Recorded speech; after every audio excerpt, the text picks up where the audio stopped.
गुरुर्ब्रह्मा गुरुर्विष्णु गुरुर्देव महेश्वर गुरु साक्षात् परम ब्रह्म तस्मै श्री गुरवे नमः। श्रीमद् भागवत गीता प्रभु जी प्रणाम। जय जगन्नाथ। जय जगन्नाथ। पंचम अध्याय श्लोक संख्या 4 सुतो माताजी अनुवाद देखंतु। सांख्य योगै पृथक्वालः प्रवदन्ति न पंडितः एकमप्यास्थितः सम्यक् भवतोर्विदन्ते फलम्। अनुवाद। प्रभु जी प्रणाम। सत्संग को कोटि प्रणाम। जय श्री राम। उपरोक्त संन्यास और कर्मयोग को मूर्ख लोके पृथक पृथक फलदाता बोली कहती, किंतु पंडित माने ताहा कहती नहीं। कारण सेई दुईटी मध्यरु कोनोसी गोटिकर भी समक भावरे स्थित होइथवा पुरुष उभयर फल रूपक परमात्मा को पाई जांती। एटे प्रश्न हुए, सांख्ययोग कर्मयोग को परस्पर ठारू भिन्न बोली कहूथुवा लोके बालक अर्थात मूर्ख अटंती। एई कथन द्वारा भगवानकर केउ अभिप्राय प्रकाश पाउछि? उत्तर, परमार्था तत्वर ज्ञान द्वारा परम पद रूपक कल्याण प्राप्ति रे सांख्ययोग और कर्मयोग उभय ही हेतु अटंती। तेणु एपरि भाबरे उभयर फल एक होइथुवा सत्ते जो माने कर्मयोगर फल और सांख्ययोगर फल भिन्न भिन्न बोली भाबंती, सेमाने फल भेद कल्पना करी दुई साधना को भिन्न बोली भाबुथिबारु बालक ही अटंती। कारण एई दुई जोगर साधना प्रणाली रे भेद रहिथिले भी फल रे एकत्व रहिथिबारु वस्तुत दुईटी मध्यरे एकत्व ही रहिछि। प्रश्न पुणी, कर्मयोगर फल स्वरूप परमार्थ ज्ञान द्वारा परम पद मिले बोली कहिबा उचित होइछि। कारण मु तांकु सेई बुद्धि जोग दिए जहा द्वारा से मते प्राप्त होंती। तांको दया रे तांको उपरे दया करी ही मु ज्ञान रूपक दीप द्वारा तांकर अज्ञान अंधकार दूर करि दिए। कर्मयोग बल शुद्धांतकरण होई से स्वतः से ज्ञान पाई जाती। इत्यादि इत्यादि जो कथा भगवान कहिसंती सेथिरु ताहा सिद्ध होई जाए। किंतु सांख्ययोग तो स्वयं तत्व ज्ञान, तार फल रूपक तत्व ज्ञान द्वारा मोक्ष प्राप्ति हुए बोली मानि जिबा किपरि? उत्तर हेउची, परमात्मा तत्व ज्ञानर नाम सांख्ययोग नुहे। सांख्ययोग हेउची तत्व ज्ञानी मानक ठारू शुणुथिबा उपदेश अनुଯାयी जो साधना करा जाए सेई साधनार नाम। कारण 13 अध्यायर 24 श्लोक ध्यान योग, सांख्य योग और कर्म योग ए तीन योग को आत्मदर्शन भिन्न भिन्न स्वतंत्र साधना बोली कहुଯାଇଛି। तेणु सांख्य योगर फल रूपक परमार्थ ज्ञान द्वारा मोक्ष प्राप्ति हुए बोली कहिबा उचित होइछि। भगवान 18 अध्यायर 49 श्लोक ठारू 55 श्लोक पर्यंत ज्ञान निष्ठा वर्णना करी कहिसंती जे ब्रह्मभूत होई जिबा अर्थात ब्रह्म रे अभिन्न भाबरे अवस्थित हेबा रूपक सांख्य योग पाई जिबा फल रे जोगी तत्व ज्ञान रूपक पराभक्ति लाभ करंती और तद्वारा परमात्मा स्वरूप को यथार्थ रूपे जानी पारी सेथिरे प्रवेश करंती। एथिरु यह स्पष्ट होई जाय जे सांख्य योग साधनारु यथार्थ तत्व ज्ञान मिले और सेथुरु मोक्ष प्राप्ति हुए। पंडित शब्दर अर्थ कौन? प्रश्न। परमार्थ तत्व ज्ञान रूप बुद्धिर नाम पंडा एवं सेई बुद्धि जहांको ठार थाए तांको पंडित कहा जाए। अतएव यथार्थ तत्वज्ञानी सिद्ध महापुरुषों को पंडित कहा जाए। पुणी प्रश्न, गोटे ही निष्ठारे पूर्ण रूपे अवस्थित पुरुष दुईटी निष्ठार फल किपरि पाई जांती? उत्तर हेउची, उभय निष्ठार फल एक एवं सेई फलटी हेउची परमार्थ ज्ञान द्वारा परमात्मा प्राप्ति। अतएव कहिबा ठीक जे गोटे मात्र निष्ठारे पूर्ण रूपे अवस्थित पुरुष दुईटी जाक निष्ठार फल पाई जांती।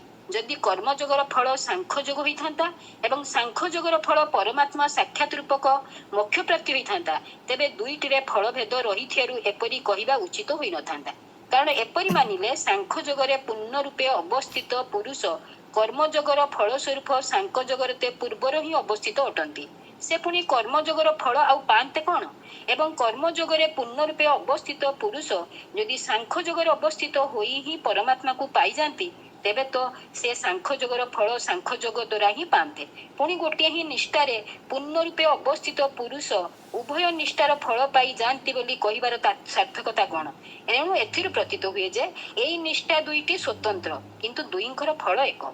एपरि मानि नेले ही भगवानकर कहिबा सार्थक होई जाए जे दुईटी मध्यरु जेकोसी गोटे निष्ठारे भल भावे अवस्थित पुरुष उभय निष्ठार फल प्राप्ति होती।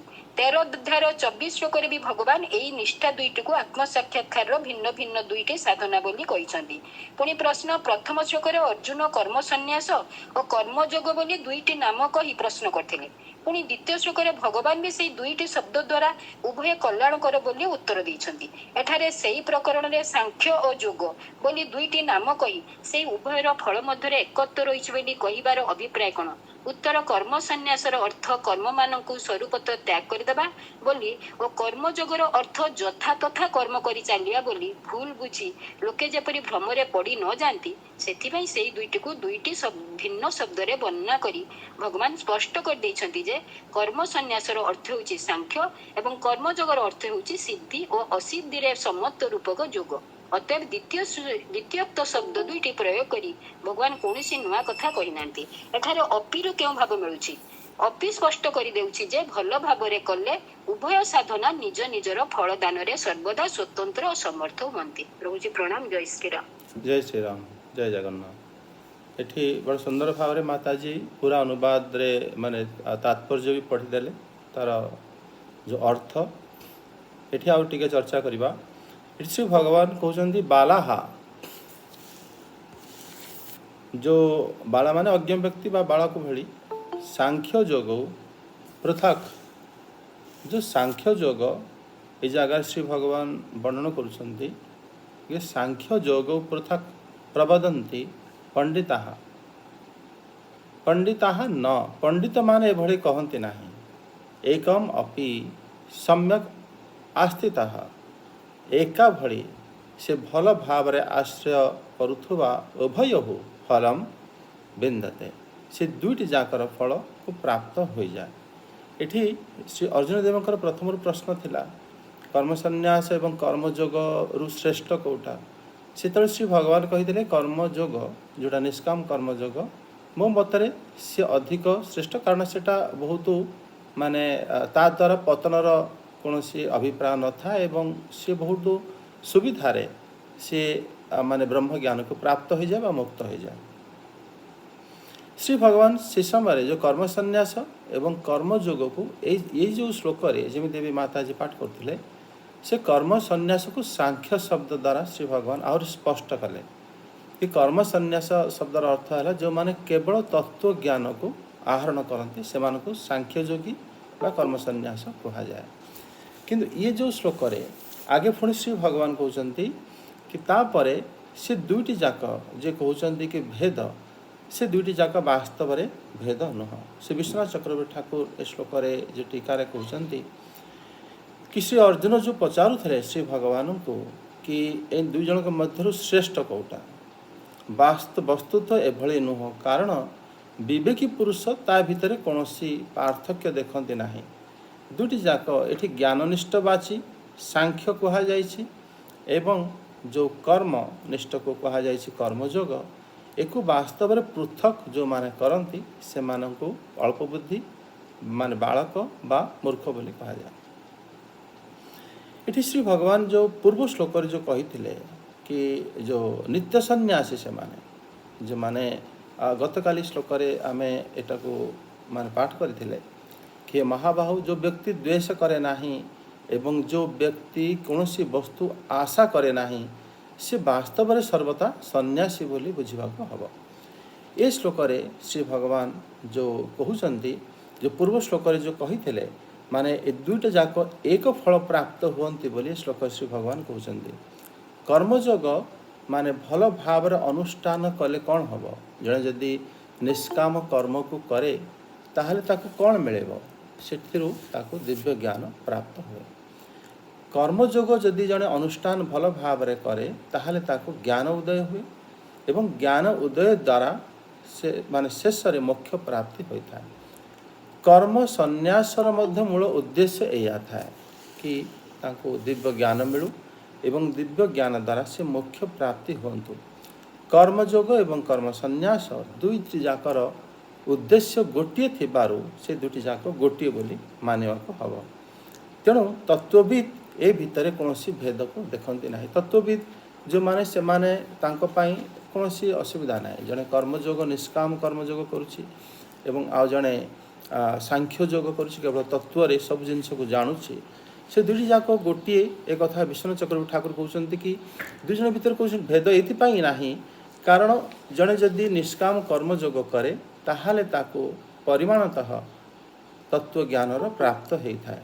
तत्वज्ञान प्राप्त सेतेबेले हुए जेतेबेले जड़े निष्काम कर्मयोगी होता है एवं आपे आपे नुहे श्री भगवान स्वयं ददामी बुद्धि योगम जो आमर पूर्व अध्याय कही श्री भगवान माने बुद्धि योग को भगवान ही प्रदान करिथांती। तेणु ये दुटी जाक माने समान थाए कारण दुटार फल समान। श्रीधर स्वामीपाद ए श्लोक रे कहउचंती कि संन्यास एवं कर्मयोग दुटी जाकर गोटे फल होइथिबारु ताको पृथक बा स्वतंत्र अज्ञानी माने कहंती किंतु पंडित माने एभली किछि कहंती नाही।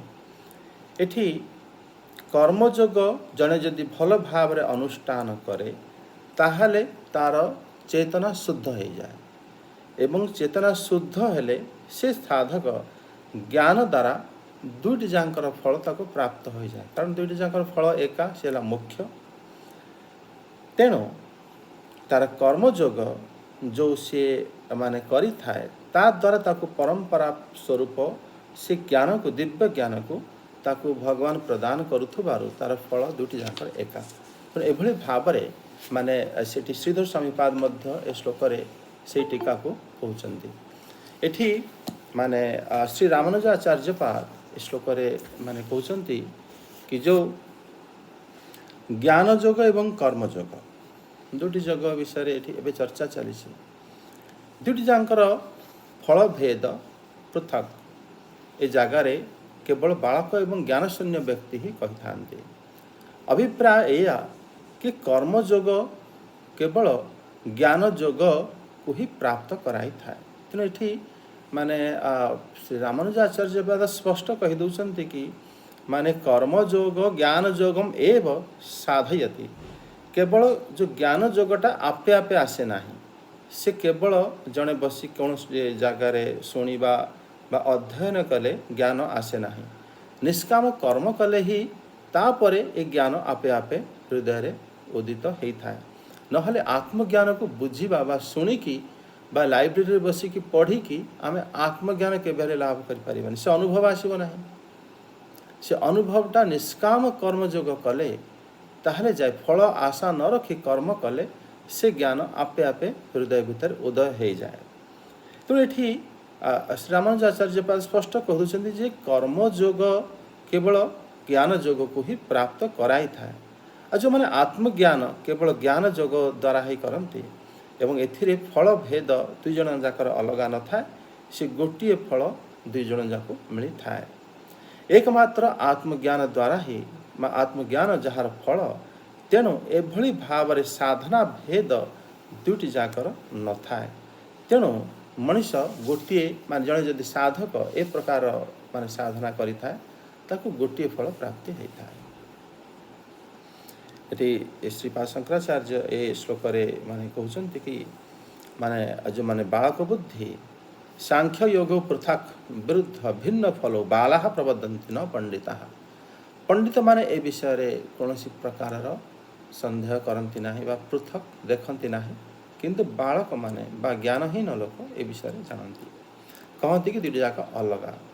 ज्ञानी एवं पंडित जन ये दुईटे जाक को गोटे फल मानती कारण है सांख्य एवं योग ए माने ए दुईटी जाक वास्तव रे माने भल भाव जित जड़े अनुष्ठान करिवो तार फल है मुख्य ताको मोक्ष प्राप्ति होता है। ये दुईटी जाकर गोटे फल होइथिबारु फल विरोध नथिबारु एकु माने श्री भगवान एक बोली ए जगार कहिसंती। संन्यास एवं कर्मयोग ये दुईटी शब्द अलगा किंतु श्रीकृष्ण ए जगार दुईटी जाक शब्द को भिन्न भाव रे कही सांख्य एवं योग कही देइछन्ते। सांख्य हो गला तुमर ज्ञान योग मतलब कर्म योग। एथिरे श्री भगवान माने कारण संन्यास एवं कर्म योग ये दुईटी जाक क्रम अनुसार ज्ञान एवं जो पूर्व जमिति गतकाली कही समबुद्धि भावयुक्त जो माने हे जाती वास्तव रे से माननको सांख्य योगी कहा जाए कारण से माने सबु बेले माने निर्द्वंद्व ही महाबाह सुखं बंधान प्रमुच्यते से मानकर नित्य सन्यासी यो न द्वेष्टि न कांक्षते से मानकर कौन से आशा न थाए बा से माने कर्म करुथिले मध्य ସେମାନଙ୍କର କ'ଣ କାହା ପ୍ରତି ଦ୍ୱେଷ ନଥାଏ। ଏଠି ସମବୁଦ୍ଧି ଯେଉଁ ଭାବ ଯେତେବେଳେ ଜଣକ ହୃଦୟରେ ବା ସାଧକର ହୃଦୟରେ ଉନ୍ନତି ହୁଏ କି ସମସ୍ତେ ସମାନ, କାହା ସହିତ କୌଣସି ଭେଦ ରଖନ୍ତି ନାହିଁ, ଏ ପ୍ରକାର ଜ୍ଞାନ ବାସ୍ତବରେ ସାଂଖ୍ୟର ଜ୍ଞାନ ଅଟେ ଏବଂ ଏ ଜ୍ଞାନ ବାସ୍ତବରେ କର୍ମ ଯୋଗରୁ ହିଁ ତାଙ୍କୁ ମିଳିଥାଏ। ତେଣୁ ଦୁଇଟି ଯାକ ଜଣେ ଜଣକ ଠାରୁ ପୂରକ ଭଳି ହିଁ ଦୁଇଟି ଶବ୍ଦ ଅଲଗା ଅଲଗା ହୋଇଥାଏ। ତେଣୁ ଏକୁ ଶ୍ରୀ ଭଗବାନ ଗୋଟିଏ ଜାଗାରେ ହିଁ କହୁଛନ୍ତି ଦୁଇ ଜଣଙ୍କର ଫଳ ଏକିଆ। ଏବଂ ଖାଲି ସାଂଖ୍ୟ ବି କାହାକୁ ପ୍ରାପ୍ତ ହୁଏ ବି ନାହିଁ। ଜଣେ ଯଦି କହିବ ମୁଁ ଖାଲି ଜ୍ଞାନୀ ବିନା କର୍ମ କରି ନିଷ୍କାମ କର୍ମ କରି, ସେ ମଧ୍ୟ ଅସମ୍ଭବ। ତେଣୁ ସିଏ ଗୋଟେ ପ୍ରକାରର ସ୍ଥିତି, କର୍ମଯୋଗର ନିଷ୍କାମ କର୍ମଯୋଗର ସ୍ଥିତି ହେଲା ସାଂଖ୍ୟ ଯୋଗୀ। ସେ ସବୁ ତତ୍ତ୍ୱକୁ ଜାଣିପାରିଥାଏ। କାରଣ ମଧୁସୂଦନ ସରସ୍ୱତୀ ପାଦ କହୁଛନ୍ତି ଯେ ସାଂଖ୍ୟା ସମ୍ୟଗାତ୍ମ ବୁଦ୍ଧି ତାଂ ବହତି ଇତି ସାଂଖ୍ୟ। ମାନେ ବାସ୍ତବରେ ଯେଉଁ ସାଂଖ୍ୟ କିଭଳି ଆସେ ନା ଯେତେବେଳେ ସମାନ ଭାବର ବୁଦ୍ଧି ସମସ୍ତଙ୍କ ପ୍ରତି ଆମର ଜାଗ୍ରତ ହୋଇଯାଏ। ସାଂଖ୍ୟ ମାନେ ସେ କୌଣସି ଜ୍ଞାନ ତ ଜ୍ଞାନ, କିନ୍ତୁ ସେ ଗୋଟେ ଆତ୍ମଜ୍ଞାନ। ଯଦି ତୁମେ ସମସ୍ତଙ୍କୁ ସମାନ ବୁଝିପାରୁନାହ ତୁମ ବୁଦ୍ଧି ଦ୍ୱାରା, କେବଳ ପଢ଼ିକି ନୁହେଁ ବା ଶୁଣିକି ନୁହେଁ, ବାସ୍ତବରେ ସମାନ ଯଦି ଏଇଟା ତୁମେ ବୁଝିପାରୁଛ ତୁମର ବୁଦ୍ଧି ଦ୍ୱାରା, ତାହେଲେ ତୁମକୁ କୁହାଯିବ କି ବାସ୍ତବରେ ତୁମେ ସାଂଖ୍ୟ ଯୋଗୀ। ତେଣୁ ସେ ବ୍ୟାଖ୍ୟା କରୁଛନ୍ତି କି ଯେଉଁ ସଂଖ୍ୟା ସମ୍ୟଗାତ୍ମକ ବୁଦ୍ଧି, ଯେତେବେଳେ ଆମେ ସମସ୍ତଙ୍କୁ ସମାନ ବୋଲି ଭାବିପାରିବା ବା ବୁଦ୍ଧି ଦ୍ୱାରା ବୁଝିପାରିବା, ତାହେଲେ ତାଂ ବହତି ଇତି ସାଂଖ୍ୟ, ସେଇଟାକୁ ସାଂଖ୍ୟ କୁହାଯାଏ। ତେଣୁ ଏଠି ସାଂଖ୍ୟ ଏବଂ ସନ୍ନ୍ୟାସ ଯୋଗ ମତଲବ କର୍ମଯୋଗ, ଏ ଦୁଇଟା ଯାକ ଶ୍ରୀ ଭଗବାନ ଏ ଜାଗାରେ କହୁଛନ୍ତି ଦୁଇଟା ଗୋଟିଏ ଫଳ। କାରଣ ସାଂଖ୍ୟ ସନ୍ନ୍ୟାସ ଏବଂ କର୍ମ ଏ ଦୁଇଟି ଯାକ ଗୋଟିଏ, କାରଣ ସେ ଅଲଗା ସେମାନେ ନୁହନ୍ତି। ଯେଭଳି ଶାସ୍ତ୍ର ଆଚରଣ କରି ପୁରୁଷ ଜ୍ଞାନ ଉତ୍ପନ୍ନ କରିଥାଏ ଏବଂ ସେ ମଧ୍ୟ ମୁଖ୍ୟ ଫଳ ପ୍ରାପ୍ତ କରିଥାଏ। ଆଉ ସାଂଖ୍ୟର ଫଳ ସେବେ ପ୍ରାପ୍ତ ହୋଇଥାଏ ଯେତେବେଳେ ସିଏ ସମସ୍ତଙ୍କୁ ସମାନ ଦେଖିଥାଏ। ସମାନ ଦେଖିବା ପାଇଁ କେବଳ ଆମେ ଘର ଭିତରେ ପଢ଼ିକି ଯାଇକି ବାହାରେ କହିବା ସବୁ ସମାନ, କିନ୍ତୁ ଯେତେବେଳେ ଆମଠୁ କିଏ କୌଣସି ଜିନିଷ ନେଇଯିବ ବା ଆମ ସହିତ ଆସିକି ଝଗଡ଼ା କରେ, ଆମେ କହିବା ଏଇଟା ଖରାପ ଲୋକ, ବାସ୍ତବରେ ଆମେ କ'ଣ ନା ବାସ୍ତବରେ ଏଟାକୁ ବୁଝି ନାହାନ୍ତି। ବୁଝେ ସିଏ ଯେ ନିଷ୍କାମ ରୂପରେ କର୍ମ କରି ଫଳର ଆଶା ନ ରଖେ, ଏତେ କଷ୍ଟ କରି ଫଳ କଲେ କର୍ମ କରିକି ଯେଉଁ ଫଳଟା ଆସେ, ସିଏ ଯଦି ସେ ଫଳକୁ ସମସ୍ତଙ୍କ ରୂପରେ ସମସ୍ତଙ୍କୁ ସେ ବିତରଣ କରିଦିଏ ବିନା କୌଣସି ଦୁଃଖରେ, ସେ ସାଂଖ୍ୟ ସେ କର୍ମଯୋଗୀ ହୋଇଗଲା, ନିଷ୍କାମ କର୍ମଯୋଗୀ। ଏବଂ ଏଭଳି କର୍ମଯୋଗୀ ସମସ୍ତଙ୍କ ହୃଦୟକୁ ସମାନ ଭାବରେ ଦର୍ଶନ କରିଥାନ୍ତି ଏବଂ ସେମାନେ ତାଙ୍କୁ ହିଁ ସାଂଖ୍ୟ ଯୋଗୀ କୁହାଯାଏ। ତେଣୁ ଏ ଶ୍ଲୋକରେ ଶ୍ରୀ ଭଗବାନ ଦୁଇଟି ଯାକ ଗୋଟିଏ ଫଳ ପାଆନ୍ତି ବୋଲି କହିଛନ୍ତି। ଏବଂ ଏଭଳି ଭାବରେ ଆମର ଯେଉଁ ମହାତ୍ମାମାନେ ଏ ଶ୍ଲୋକକୁ ବ୍ୟାଖ୍ୟା କରିଛନ୍ତି, ସମସ୍ତଙ୍କୁ ପ୍ରଣାମ। ଏବଂ ସମସ୍ତେ ମଧ୍ୟ ଆମକୁ ଏହା ବୁଝାଇଛନ୍ତି କି ବାସ୍ତବରେ ସାଂଖ୍ୟ କୌଣସି ପୃଥକ ଜ୍ଞାନ ନୁହଁ, ସେ କର୍ମଯୋଗର ଗୋଟେ ଅନ୍ତିମ ପର୍ଯ୍ୟାୟ ବୋଲି ବୁଝିବାକୁ ହେବ। ଏବଂ ନିଷ୍କାମ କର୍ମଯୋଗ ଦ୍ୱାରା ହିଁ ଆମେମାନେ ସମସ୍ତଙ୍କୁ ସମାନ ଭାବରେ ଦେଖିପାରିବା ଏବଂ ସେତେବେଳେ ଯାଇ ଆମେମାନେ ଦ୍ୱନ୍ଦ୍ୱରୁ ମଧ୍ୟ ମୁକ୍ତ ହୋଇଯିବା।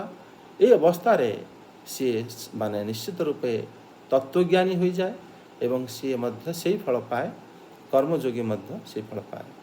ଜୟ ଜଗନ୍ନାଥ, ହରି ବୋଲ।